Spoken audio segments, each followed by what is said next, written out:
بسم اللہ الرحمن الرحیم ایاک نعبد و ایاک نستعین۔ میرے پاکستانیوں، سب سے پہلے تو یوب کے اندر جو ہمارے فوجی شہید ہوئے اور جو زخمی ہوئے، میں ساری قوم کی طرف سے ان کے خاندانوں کو، ان کے بہن بھائی، رشتہ دار، بیوی، بچے، ماں باپ، ہم سب ساری قوم کی طرف سے آپ کے لیے دعا کرتے ہیں کہ اللہ آپ کو صبر دے اور آپ کو طاقت دے یہ مشکل وقت کا سامنا کرنے کے لیے۔ اور میں یہ بھی مجھے جب میں سنتا ہوں کہ کرم میں بھی کچھ انتشار ہے اور ہمارے پختونخوا میں خاص طور پہ پولیس کے اندر کافی اس سال کافی شہادتیں ہوئی ہیں، تو میں صرف آج ایک بات کہنا چاہتا ہوں کہ میں نے جنرل باجوہ کو جب افغانستان کے اندر پتہ تھا کہ امریکی وہاں سے نکلنے لگے ہیں، تو میں تب سے ان کو کہہ رہا تھا کہ مجھے خوف ہے پاکستان کی سیکیورٹی کا ایشو، کہ اگر وہاں سول وار ہوگی افغانستان میں تو اس کا سارا فال آؤٹ پاکستان میں آئے گا۔ میں اپنی کیبنٹ کو بتاتا رہا، ساری میری کیبنٹ گواہ ہے کہ میں ان سب کو کہتا تھا کہ جو 21 اور 22 کی سردیاں وہ ہمارے لیے بہت اہم، کرٹیکل ہیں، مشکل ہیں، سب کو میں بتاتا تھا۔ اور میں نے جب جنرل فیض کی بات کی اور جنرل باجوہ کو میں نے سمجھایا کہ صرف جنرل فیض کو سردیوں تک اس لیے رکھنا چاہتا ہوں کہ وہ 5 سال سے وہ سیکیورٹی چیف ہیں، انٹیلیجنس کے چیف تھے پاکستان میں، ان کے رابطے تھے افغانستان کے طالبان سے بھی، دوسری حکومت سے بھی، اور ان کا ہونا اس وقت بڑا ضروری تھا جب یہ چینج اوور ہو رہا ہو۔ تو میں نے کبھی بھی یہ نہیں سوچا تھا کہ آرمی چیف جنرل فیض کو میں نے بنانا ہے، کیونکہ مجھے تو پتہ ہی نہیں تھا باقی کون تھے جو رننگ میں تھے۔ لیکن یہ جنرل باجوہ نے اپنی ان کو لوگوں کو بتایا ہوا تھا کہ عمران خان نے فیصلہ کیا ہوا ہے، ان کو میرے خلاف کیا۔ اور جو اصل ایشو تھا کہ جب یہ چینج اوور ہو رہا تھا افغانستان میں، تو یہ بڑا امپورٹنٹ تھا کہ اس وقت جو ایکسپیرینسڈ سیکیورٹی چیف تھا وہ ڈیل کرتا، کیونکہ اگر ہم نے، اور میں میری کیبنٹ گواہ اس کی، میں بار بار کہتا گیا کہ اگر ہم نے یہ صحیح طرح ٹرانزیشن ہم نے نہ کی تو پاکستان کو مسئلے مسائل آئیں گے۔ اور شروع میں کچھ نہیں ہوا، لیکن کیونکہ نہ ٹائم دیا گورنمنٹ نے، جو انہوں نے فیڈرل گورنمنٹ لے کے آئے، نہ ان کو کوئی انٹرسٹ تھا، یہ تو اپنے چوریاں معاف کرنے میں لگ گئے آتے ساتھ ہی، نہ ان کو سمجھ تھی۔ اس کے علاوہ جو مسئلہ آیا، جیسے ہم نے گورنمنٹس اپنی پختونخوا کی اور یہ پنجاب کی جب ختم کی، اور یہ جو کیئر ٹیکر سیٹ اپ آیا، کیئر ٹیکر سیٹ اپ کو ان کو کوئی انٹرسٹ ہی نہیں ہے اس چیز کے اندر، نہ ان کی کوئی اہلیت ہے۔ پختونخوا کے کیئر ٹیکر سیٹ اپ کی بات کر رہا ہوں، وہاں ANP اور JUI وہاں حکومت کر رہی ہیں کیئر ٹیکر کے نام پہ، اور وہاں ذرا کرپشن کی ذرا ریٹس دیکھیں کہ جو کرپشن کس لیول کی ہو رہی ہے، لیکن کسی کو اس کی پرواہ نہیں ہے، صرف ایجنڈا ایک ہے کہ کس طرح تحریک انصاف کو ختم کرنا ہے۔ ہر روز تحریک انصاف کے لوگوں کے گھروں پہ جاتے ہیں، ان کو وہاں پختونخوا میں گاڑیاں اٹھا لیتے ہیں۔ پختونخوا کے اندر جدھر خاص طور پہ کنزرویٹو ہیں لوگ، ادھر گھروں میں بھی گھسنا شروع ہو گئے ہیں، اور صرف کوشش ادھر بھی اور سارے پاکستان میں ہے کہ اس وقت تحریک انصاف کو کیسے ختم کرنا ہے۔ سارا انٹیلیجنس ایجنسیز کی کانسنٹریشن بجائے یہ کہ وہ دیکھیں کہ ملک کو سیکیورٹی دیں، جو کہ یہ پھیلتی جا رہی ہے، یہ جو دہشت گردی ہے، بجائے اس کے اوپر کانسنٹریٹ کریں، وہ ساری کانسنٹریشن ہے کہ اس پارٹی کو کیسے ختم کرنا ہے۔ الیکشن آ رہے ہیں، الیکشن سے پہلے پارٹی کو کیسے ختم کرنا ہے۔ میں آج اس لیے بھی آپ سے بات کرنا چاہتا تھا کہ مجھے عجیب سی خبریں آ رہی ہیں، جو لوگ جن کو اس وقت رکھا ہوا ہے جیلوں کے اندر، اب کیا کوشش کی جا رہی ہے، اپروورز ڈھونڈے جا رہے ہیں ہمارے لیڈرشپ سے، یا وہ لوگ جو پکڑے ہوئے ہیں ان سے اپروور کیا بن رہے ہیں، اپروور کا وعدہ معاف گواہ کیا ہے کہ جی یہ کہیں کہ یہ عمران خان کے کہنے کے اوپر ہم نے یہ کور کمانڈر کے گھر میں حملہ کیا، اور وہاں جا کے یہ بھی سننے ہیں، ذرا سنیں بات، کہ وہاں جو کاغذات جو سیکرٹ فائلز پڑی تھی ان کو کسی طرح آگ لگانی تھی یا کیا کرنا تھا۔ یہ عمران خان کہہ رہا ہے کہ فوجی انسٹالیشنز کے اوپر اٹیک کرو، اور ادھر پھر کوئی سیکرٹ فائلز، یہ بھی کہیں 164 کے بیان لکھوانے کی کوشش ہو رہی ہے ان لوگوں سے، میجسٹریٹ کے سامنے جا کے کہے کہ جی عمران خان نے مجھے بھیجا تھا وہاں، اور آگ بھی لگانے کو، اور پھر وہ کوئی فائلیں بھی جلانے کو۔ اب میں جو یہ کرنے کی کوشش کر رہے ہیں، میرا آپ سے سوال ہے، پہلی چیز کہ کیا یہ پبلک مان جائے گی اس کو کہ عمران خان چاہے گا کہ فوجی نہتے شہریوں سے فوج کے اوپر اٹیک کروائے گا عمران خان؟ یا تو چلیں یہ کہنا بغاوت کا مطلب ہوتا ہے کہ بندوقوں سے اٹیک ہوتا ہے، سول وار میں دونوں طرف بندوقیں ہوتی ہیں، آپ سول وار کی بات کر رہے ہیں نا، بغاوت کیا؟ اپنی فوج کے خلاف اگر عمران خان کرے گا تو وہ کوئی عورتیں جن کو پکڑا ہوا ہے، کیا وہ عورتیں جائیں گی وہاں، اور وہاں نوجوان جائیں گے جن کے پاس کوئی ہتھیار نہیں ہوں گے، وہ جا کے اٹیک کریں گے فوج کو؟ کوئی یہ عقل ہے؟ یہ کیا یہ لوگ مان لیں گے یہ؟ اور پھر بیان یہ دے رہے ہیں کہ کوئی کاغذات وہاں، کوئی میں نے ملک کی سیکرٹس کے اوپر کوئی کچھ کرنا تھا، یعنی میں نے کوئی ان کی سیکرٹ فائلز کوئی جلانی تھی یا کیا کرنی تھی۔ عمران خان کا جینا مرنا پاکستان میں، اس کی کوئی باہر نہ پراپرٹیز ہے، نہ پیسہ ہے، نہ بینک اکاؤنٹس ہیں۔ کیا وہ جس ملک کے اندر جینا مرنا چاہے گا، وہ چاہے گا کہ اس ملک کی فوج تباہ ہو جائے؟ اور جب کہ اس کو پتہ ہے کہ ساتھ والا جو ہمارا ہمسایہ ہے، اس کے اندر جو RSS کی آئیڈیالوجی ہے، جو ان کا نظریہ ہے، وہ پاکستان کو تسلیم ہی نہیں کرتے، وہ جو مسلمانوں پہ ظلم کر رہے ہیں وہاں ہندوستان میں، تو ان کی تو پوری آئیڈیالوجی ہے اس چیز پہ، وہ تو پیچھے دیکھتے ہیں کہ جب سے مسلمان آئے ہماری ہندوستان کی تباہی ہوئی ہے، وہ تو ہمیں سارا ذمہ دار، ہر بری چیز کا ذمہ دار وہ مسلمانوں کو اور پھر پاکستانیوں کو ٹھہراتے ہیں۔ تو کیا عمران خان جو ایک آزاد انسان ہے، وہ چاہے گا کہ اپنی فوج کمزور ہو جائے؟ اور فوج کمزور ہونے کا مطلب کہ ملک پھر ٹوٹ جائے، کیونکہ اتنا بڑا جو ہمارا ہمسایہ جو مضبوط ہوتا جا رہا ہے، تو ان کے تو آپ تھنک ٹینکس میں دیکھیں، ان کے تو تھنک ٹینک کہتے ہیں کہ پاکستان کو 3 حصے میں کر دو۔ سو پہلے تو یہ جو 164 کا بیان ہے، یہ اگر لکھوا بھی لیں گے لوگوں سے، کیا یہ قوم مان جائے گی؟ کیا 9 مئی کا قوم مان گئی ہے کہ یہ عمران خان نے ساری سازش کی تھی؟ یعنی اپنے اوپر یہ حملہ کروایا پہلے کمانڈو سے، اور اپنے آپ کو پھر اس نے جیل میں ڈلوایا، اور پھر وہ سارا پلان کے تحت اس نے فوج کے اوپر حملہ کروا دی۔ کیا یہ قوم مان گئی ہے کہ یہ جو سازش ہے، بغاوت ہے، یہ قوم مان گئی ہے کہ عمران خان بہت بڑا غدار ہے؟ اور اگر آپ نے چیک کرنا ہے تو اوپینین پولز دیکھ لیں، سرویز اٹھا کے دیکھ لیں، کوئی سروے اٹھا کے دیکھ لیں، دکانوں میں نکل جائیں، بازاروں میں پوچھیں کہ کیا یہ واقعی عمران خان نے بغاوت کی تھی؟ اور میں آپ کو اس لیے یہ کہہ رہا ہوں کہ دیکھیں، جو پبلک اوپینین ہے وہ اس طرح کنٹرول نہیں ہو سکتا۔ آپ پروپیگنڈا سے پبلک اوپینین کو نہیں کنٹرول کر سکتے کہ یہ اگر 164 کا بیان آ بھی جائے گا، عمران خان کو جیل میں بھی ڈال دیں گے، سزا بھی دلوا دیں اس کو، سالوں میں جیل میں رکھ لیں، کیا قوم مان جائے گی اس کو؟ کیا دنیا مان جائے گی؟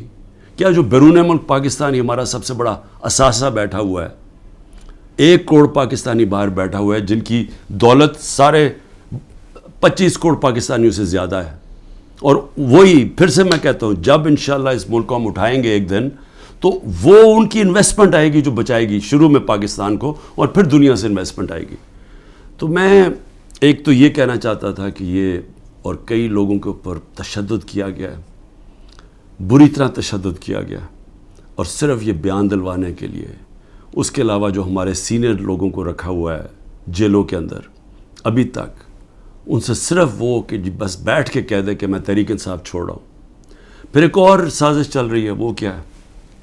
سازش یہ ہے جی کہ ہمارے اندر لوگ چھوڑے ہوئے ہیں، ہماری اپنی پارٹی کے، اور وہ جو جن کو انہوں نے توڑ لیا، جن کو انہوں نے کہلوا دیا کہ جی اب تو عمران خان کے اوپر کانٹا ڈال گیا، اس نے تو آنا نہیں ہے، تو وہی لوگ جا کے ہمارے لوگوں کو، جو ہمارے ٹکٹ ہولڈرز ہیں پنجاب میں، یا جو ہمارے ایکس ایم پیز ہیں، ان کو جا کے کہہ رہے ہیں کہ جی اب عمران خان نے تو آنا نہیں ہے، اس کے اوپر تو فیصلہ ہو گیا کہ اس کے اوپر تو ہم نے کانٹا ڈال دیا، تو اس نے آنا نہیں ہے، پارٹی بھی ختم ہو جائے گی اب. تو اس لیے بہتر یہ ہے کہ آپ ایک اور کسی، یا یہ جو پی ڈی ایم کی پارٹیز میں چلے جائیں یا جو بھی ہم نے نئی کوئی پارٹی بنائی اس کے ساتھ چلے جائیں. یہ ایک پروپیگنڈا چل رہا ہے ہمارے لوگوں کو. لیکن میں آج سوال پوچھتا ہوں کہ کیوں نہیں پارٹی ٹوٹ رہی؟ کیوں نہیں وہ لوگ جن کے گھروں پہ حملے ہو رہے ہیں، ان کے بیوی بچوں کے اوپر حملے، ان کو بھی نہیں بخش رہے، ان کے بہنیں، ان کے رشتہ دار، ان کے بزنسز، ان کو نہیں بخشا جا رہا؟ وہ ہو رہا ہے پاکستان میں جو میں کبھی بھی نہیں سوچتا تھا کہ ہماری ملک میں ہو سکتا ہے. نہ کوئی ہماری روایتوں کی کوئی فکر کرتا ہے، نہ جو ہمارا دین جو نبی صلی اللہ علیہ وسلم کی سنت تھی، حکم دیتے تھے کہ جنگ پہ جاؤ تو عورتیں بچے بوڑھوں کو، آپ نے دشمنوں کے عورتیں بچے بوڑھوں کو ہاتھ نہیں لگانا. یہاں نہ بوڑھے دیکھے جاتے ہیں، ماں باپ نہ دیکھے جاتے ہیں، نہ بچے دیکھے جاتے ہیں، نہ عورتیں. میری بہن، میری 3 بہنیں، ان تینوں کے کچھ نہ کچھ ان کے اوپر، ایک بہن کے اوپر کرپشن کیسز ڈالے ہوئے ہیں، دوسرے کے بیٹے کے اوپر FIR کاٹ دیے ہیں، ایک کے اوپر ایک کا بیٹا باہر چلا گیا، پاکستان سے باہر چلا گیا. تو ان سب کے اوپر کوئی نہ کوئی کیسز چل رہے ہیں، بیوی کے اوپر کیسز چل رہے ہیں. یہ کب تھا مجھے بتائیں کہ ہماری پولیٹکس میں یہ کب ہم اتنے نیچے گرے تھے؟ ہاں تھے، یہ نواز شریف کی خاص طور پہ، یہ شریف خاندان کا تھا کہ گھر کی عورتوں کے اوپر ہمیشہ اٹیک کرتے تھے. بے نظیر کی اور اس کی والدہ کی تصویریں انہوں نے لاہور کے اوپر نیچے پھینکی، گندی تصویریں. انہوں نے وہ جو ویڈیو ٹیپس، مریم ماہر ہے ٹیپس کے اوپر، وہ ٹیپس بنا لیتے ہیں، بلیک میل کرتے ہیں. یہ تو تھا ان کی روایت پرانی. لیکن یہ ہماری اس قوم کے اندر، ہمارے کبھی بھی ویلیو سسٹم میں اس طرح ہم کبھی بھی نہیں گرے تھے. اس کے علاوہ لوگوں کو اغوا کیا ہوا ہے. اور میں یہ ذرا بتا دوں کہ ہمارا اظہر ماشوانی، ہمارے وہ سوشل میڈیا کا، اس کا بھائی کو 2 مہینے سے اٹھایا ہوا ہے. ہمارا جو علی اوان ہے، ہمارے اسلام آباد سے جو MN ہے، ان کے بھائی کو، وہ ایک پروفیشنل ہے، اس کا تعلق ہی کوئی پارٹی سے نہیں ہے، اس کو اغوا کر کے لے گئے. شہزاد اکبر جو انگلینڈ گیا ہوا ہے، اس کے بھائی جو کہ نارمل نہیں ہے، اب نارمل ہے اس کا بھائی، اس کو اٹھا کے لے گئے، وہ غائب کیا ہوا ہے. یہ سب غائب کیے ہوئے ہیں. جب عدالت میں جاتے کہتے تھے پیش کرو، پولیس کہتی جو ہمیں پتہ ہی نہیں کدھر گئے. اعظم خان جو میرے پرنسپل سیکرٹری تھے، ان کو اٹھا کے غائب کر دیا ہے. اور کوشش کیا ہو رہی ہے اس کو اپروور بنانے کی، جی عمران خان کے خلاف کوئی سٹیٹمنٹ دیں کہیں نہ. تو شہزاد اکبر جو انگلینڈ میں بیٹھا، اس کو میسیجز آ رہی ہیں ہم سب کچھ چھوڑ دیں گے اگر تم عمران خان کے خلاف اپروور بن جاؤ کہ اس کے خلاف کوئی سٹیٹمنٹ دے دو. اور عمران ریاض، اب اس کا کیا تعلق تھا 9 مئی کے ساتھ؟ وہ غائب کیا ہوا ہے، اس کو بھی عدالت کہہ رہی ہے اس کو بلاؤ، وہ بھی نہیں آ رہا. یعنی کب پاکستان میں ایسے ہوا تھا؟ کون سے ایک ملک جو کہتا ہے، ابھی بھی ہم کہتے ہیں ہم جمہوریت ہیں، کس ملک کے اندر اس طرح کی نہ عدالتوں کی سنی جاتی ہے، نہ لوگوں کے فنڈامنٹل رائٹس کی کسی کو کوئی پرواہ ہے؟ جو مرضی طاقتور جو فیصلہ کرتا ہے، وہ سمجھتا ہے وہ کرنا چاہے وہ کر سکتا ہے. تو میرا سوال یہ ہے کہ جو بھی طاقت میں بیٹھے ہوئے ہیں، جو یہ سب کچھ کروا رہے ہیں، میں آپ سے ایک سوال پوچھتا ہوں کہ کبھی آپ نے سوچا ہے کہ اتنا زیادہ کسی کے ایک پارٹی کے اوپر آپ زور لگائیں اور ظلم کریں اور وہ پھر پارٹی نہ ٹوٹے؟ پنجاب کے اندر کتنے ٹکٹ ہولڈرز توڑ لیے ابھی تک؟ 297 ہیں ٹکٹ ہولڈرز، ان میں سے 40-50 توڑے ہیں، باقی کیوں نہیں ٹوٹ رہا ہے؟ سب گھروں میں سے نکلے ہوئے ہیں، انہوں نے اپنی فیملیز کو گھروں سے نکال دیا ہے، سب چھپے ہوئے ہیں، بزنسز ان کی بند ہے، وہ ٹوٹ کیوں نہیں رہے؟ سوال پوچھا اپنے آپ سے کہ اتنا ہی زور لگایا، ابھی پختونخوا کے اندر پوری کوشش ہو رہی ہے، کیوں نہیں ٹوٹ رہے؟ وہ اس لیے نہیں ٹوٹ رہے. اور میں بڑے ادب سے اپنے پاور بروکرز کو کہنا چاہتا ہوں کہ بڑا غور سے میری بات سنیں.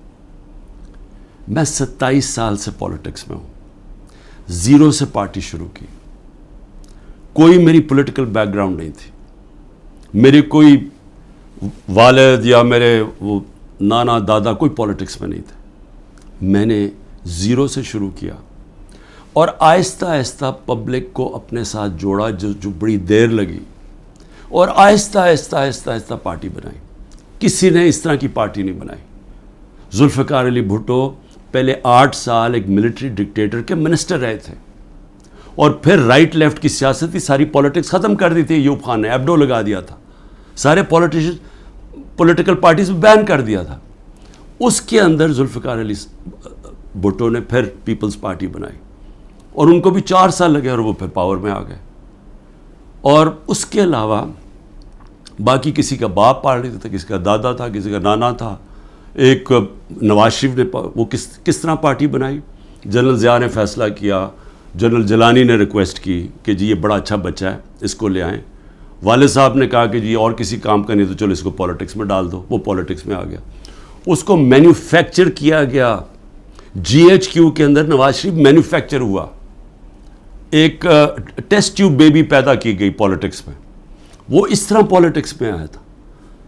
تو تجربہ، میں صرف یہ کہہ رہا ہوں کہ جس آدمی نے زیرو سے پارٹی شروع کر کے 2 پارٹی سسٹم بریک کر کے آج اللہ کا کرم ہے سب سے بڑی پارٹی ہے پاکستان میں، تو کم از کم میرے ویوز ہی سن لیں. کیونکہ یہ جو بھی آپ حربے استعمال کر رہے ہیں یہ آپ کامیاب نہیں ہونے لگے. یہ آپ ملک کی تباہی کریں گے لیکن آپ کامیاب نہیں ہوں گے. کیونکہ دیکھیں، جب ایک آئیڈیا، اور یہ پولیٹکس یہ 90 کی دہائی کی پولیٹکس نہیں ہے. 90 کی دہائی میں پولیٹکس کیا تھا؟ الیکٹیبلز تھے، اسٹیبلشمنٹ انہوں نے ایک طرف ایک پارٹی کا ساتھ دیتی تھی، الیکٹیبلز تھوڑے ادھر چلے جاتے تو وہ پارٹی جیت جاتی تھی. یہ تھی 90 کی دہائی کی پولیٹکس. اور پھر یہی آگے جب جنرل مشرف نے کیا کیا، پہلے 2/3 اکثریت والی نون لیگ، ان کو کوئی تشدد نہیں کیا گیا. ان کو کسی صوبے دار کا بھی ٹیلی فون آتا تھا نا تو وہ سیدھا کاف لیگ پہ چلے جاتے تھے. کوئی مشکل نہیں تھی، کوئی بزنسز نہیں بند ہوئی، کوئی جیلوں میں نہیں ڈالا. ساری کی ساری نون لیگ کاف لیگ پہ چلی گئی. اور اگر وہ جو باقی، میں پھر سے کہتا ہوں، جو بچے ہوئے تھے نون لیگ والے، اگر ان کے اوپر 5% بھی وہ تشدد کرتے جو ہمارے پہ ہو رہا ہے، انہوں نے بھی کاف لیگ پہ چلے جانا تھا. تو وہ پولیٹکس، وہ زمانہ چلا گیا ہے. یہ اب پولیٹکس ہے 1970 کی پولیٹکس. یہ آ گئی ہے نظریے کی پولیٹکس. 1970 کے بعد پاکستان میں نظریہ ختم کیا گیا تھا. جنرل ضیاء الحق نے نان پارٹی بیس الیکشن کروا کے نظریہ ختم کر دیا تھا. وہ جو 1970 کے اندر جو نظریاتی پولیٹکس تھی، اس نے سارے پرانے پولیٹیکل ہاؤسز کو اڑا دیا. ویسٹ پاکستان میں ذوالفقار علی بھٹو نے، اور ایسٹ پاکستان میں مجیب الرحمان نے. صرف نظریہ جیتا تھا. یہ آ گئی ہے نظریاتی پولیٹکس. یہ جو ہمارے لوگ ہیں وہ اتنی مشکلات کے بغیر کیوں نہیں چھوڑ رہے؟ کہ ان کو پتہ ہے کہ جب وہ چھوڑیں گے ان کی پولیٹکس ختم ہو جائے گی. ان کو پتہ ہے کہ ووٹر جو نیچے بیٹھا ہوا ہے، وہ ووٹر کہہ رہا ہے کہ اگر آپ نے تحریک انصاف کے ٹکٹ کے اوپر نہ لڑے ہم آپ کو ووٹ نہیں دیں گے. وہ لوگ کہہ رہے ہیں جن کے اپنے ووٹ بینکس ہیں، ان کا اپنا ووٹ بینک کہہ رہا ہے کہ آپ کو صرف ہم تب جتائیں گے جب آپ تحریک انصاف پہ کھڑے ہوں گے. تو قوم کے دل تو اللہ کے ہاتھ میں ہے. اللہ جب لوگوں کے دل بدل دیتا ہے تو انگریزی میں پھر فریز آ جاتا ہے کہ an idea whose time has come. No number of armies can destroy an idea whose time has come. جتنی مرضی فوجیں ہوں، وہ جب ایک نظریے کا وقت جو اللہ ڈالتا ہے دلوں میں، جب وہ آ جاتا ہے آپ کچھ نہیں کر سکتے. آپ جو بھی کریں گے وہ بیک فائر کرے گا. 14 مہینے سے کوشش کیا جا رہا ہے کہ نظریہ کو ختم کرنے کا، اور 14 مہینے سے کوئی سروے کروا لیں، آپ کو بار بار ایک ہی رزلٹ آئے گا کہ لوگ اور زیادہ تحریک انصاف کے ساتھ آ گئے. اس لیے میری ریکویسٹ یہ ہے کہ یہ پولیٹیکل انجینئر سے ملک کو تباہ کر رہے ہیں. اس وقت ضرورت ملک کو پولیٹیکل سٹیبلٹی کی ہے. پولیٹیکل انجینئرنگ کے جی سارے بندر بانٹ کر دو، یہ چھوٹے چھوٹوں کو کسی کو یہ دے دو اور سیٹیں بانٹ دو پارٹیز کے بیچ میں تھوڑی تھوڑی، اور اپنے بھی لوگوں کو، اور پھر الیکشن کمیشن کے ساتھ دھاندلی کر کے جتا دو. یہ ملک کو ڈی سٹیبلائز کرے گا، یہ سٹیبلٹی نہیں لے کے آئے گا. اس میں بجائے سیاسی استحکام آنے پہ، جس کی وجہ سے معاشی طور پہ استحکام آئے گا، یہ الٹا ہو جائے گا. اس سے ملک تباہی کی طرف جا رہا ہے. اور میں وہ پاکستانی ہوں، پھر سے میں ریپیٹ کرتا ہوں، میں نے یہ ملک کے چھوڑ کے نہیں جانا، میں نے اس ملک کے ساتھ یا اوپر جاؤں گا یا نیچے جاؤں گا. میں وہ پاکستانی آپ کو ایک ملک کی خاطر کہہ رہا ہوں کہ یہ راستہ نہ پکڑیں جس طرف ہم جا رہے ہیں، یہ ظلم نہ کریں. اس کا کوئی فائدہ نہیں ہونے لگا سوائے ملک کو نقصان ہونے لگا. اور یہ اگر خیال ہے اب تک آپ کا کہ میں اس پریشر میں آ جاؤں گا، یہ جو 180 کیسز ہیں 200 کر دیں، کیسز جیل میں ڈال دیں، ڈسکوالیفائی کر دیں، اس سے مجھے کوئی فرق نہیں پڑے گا، کیونکہ میں نے تو جو بھی ہوگا میں تو اپنے نظریے کے ساتھ کھڑا ہوں. لیکن یہ انجینئرنگ سے ملک کو وہ نقصان ہوگا جو ہماری معیشت کوئی بھی نہیں سنبھال سکے گا، اور وہ سب کے ہاتھ سے نکل جائے گی. تو ابھی بھی میں آخر میں یہ کہنا چاہتا ہوں کہ اگر یہ کہا جا رہا ہے جی کہ لیول پلینگ فیلڈ تب ہوگی جب نواز شریف آ جائے گا، تو ساروں کی تو کرپشن کیسز ختم کر دیے ہیں، تو رہ کیا گیا اب؟ تو اس کو بلا لیں واپس. وہ کیوں نہیں آ رہا پاکستان؟ چوری کر کے جیل کی سزا، جیل کی 10 سال کی سزا ملی ہوئی ہے، وہ اپنی کہتا ہے جی میری طبیعت نہیں ٹھیک، میں نے مر جانا ہے اگر مجھے برطانیہ نہ بھیجا، اس کو باہر بھیج دیا. یہ پرائم منسٹر نے عدالت میں ایفیڈیوٹ دیا اور ابھی تک کوئی ایکشن نہیں لیا، اور وہ وہاں بیٹھا ہوا اور وہاں جا کے پالیٹکس کر رہا ہے اور آرام سے زندگی انجوائے کر رہا ہے، انتظار کر رہا ہے کہ جب تک عمران خان جیل میں نہیں جاتا، پی ٹی آئی ختم نہیں ہوتی، وہ آتا نہیں. میں کہتا ہوں اس کو واپس بلا لیں، کیونکہ معاف تو ساروں کو کر ہی دیا ہے، اب تو کوئی کرپشن ایشو ہی نہیں گیا. اور میں صرف یہ کہتا ہوں کہ صرف یہ میرا ایک چیلنج ہے کہ جس حلقے سے بھی وہ کھڑا ہوگا میں اس حلقے سے کھڑا ہوتا ہوں، اور میں کوئی کیمپین بھی نہیں کروں گا. یہ ڈر ہے نا کہ عمران کو جیل میں ڈال دو، میں کیمپین بھی نہیں کرتا. لیکن میں آج آپ کو پاکستان کی عوام کی فیلنگ بتا رہا ہوں کہ یہ ملک بدل چکا ہے. یہ ملک کبھی بھی اس طرح کے لوگوں کو اب ووٹ نہیں دے گا. قوم کو سوشل میڈیا نے بدل دیا ہے، بچے کے اندر شعور آ گیا ہے. وہ چلے گئے دن جب جس کے اوپر شفقت کا ہاتھ اسٹیبلشمنٹ کا آتا تھا وہ جیت جاتا تھا. یہ آپ کو پچھلی جولائی کے اندر جب پنجاب کے الیکشنز ہوئے پتہ چل جانا چاہیے تھا کہ لوگوں کی موڈ کدھر جا رہی ہے. وہ اگر جولائی میں پورے جو اسٹیبلشمنٹ کی پوری مدد کیے بغیر کے ساتھ، اس کے باوجود الیکشن کمیشن کی پوری مدد، اگر اس کے باوجود ہار گئے تو اب کیا ہوگا ان کے ساتھ؟ تو اس لیے ان لوگوں کو جو اپنی اب سیاسی موت دیکھ رہے ہیں اور جو اسٹیبلشمنٹ کے پیچھے چھپ رہے ہیں، جن کو کوئی فکر نہیں ہے کہ ملک کو کیا ہوتا ہے، کیونکہ ان کے پیسے باہر پڑے ہیں، ان کے تو ڈالرز میں پیسے پڑے ہوئے ہیں، ان کو تو فرق نہیں پڑنا. تو یہ آڑ لے کے بیٹھے ہوئے ہیں کہ ہمیں اسٹیبلشمنٹ کسی طرح پی ٹی آئی کو ختم کرے، تاکہ جناب یہ ان کے پھر جو 30 سال سے پیسہ کھا رہے ہیں ملک کا اور باہر بھیج رہے ہیں، یہ اپنے وہ دھندے پہ لگ جائیں. یہ ان کی ہے. لیکن جن لوگوں کا جینا مرنا پاکستان میں ہے، ان کو تو سوچنا چاہیے کہ یہ تباہی کی طرف ملک کو نہ لے کے جائیں. پاکستان زندہ باد.